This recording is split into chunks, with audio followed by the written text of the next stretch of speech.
GMA Integrated News nagsagawa ng masterclass bilang paghanda sa eleksyon 2025. Tinutukan niya ni Jasmine Gabriel Galban ng GMA Regional TV 1 North Central Luzon.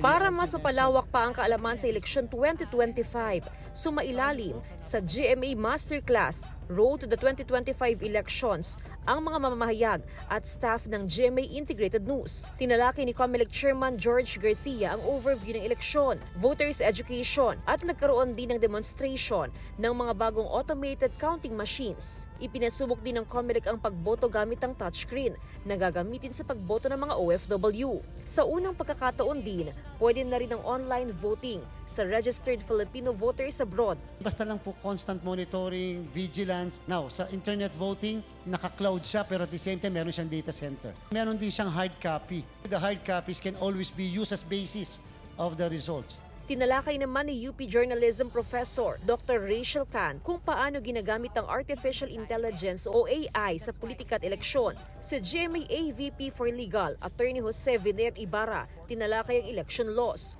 Itinuro naman ni na GMA New Media AVP for Information Technology and Data Privacy, Rodel Arenas, at Social Media Manager Audrey Dumasian kung paano madidetect ang mga deepfake at online disinformation gamit ang iba't ibang tool sa Artificial Intelligence o AI detection. Para hindi maabuso ang social media, nagsumiti na raw ang COMELEC ng draft ng pag-amyenda sa provision ng Omnibus Election Code na layong ma-regulate ang paggamit ng social media ng mga kandidato sa campaign period. Pinag-iisipan na rin daw nila kung maaari nilang ipagbawal ang paggamit ng deepfakes. For example, pag nagsubmit sila sa amin ng dalawang social media accounts, any other account outside of the social media accounts either promoting or not promoting the candidacy, it should be removed by these platforms.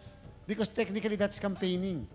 This is certainly not our first election coverage, but to a degree, we are marching into unfamiliar grounds because of how rapidly technology is evolving. Let today's masterclass strengthen our commitment to fulfilling our mas malaking misyon, mas malawak na paglilingkod sa bayan by helping preserve the integrity of the polls and our democracy at large.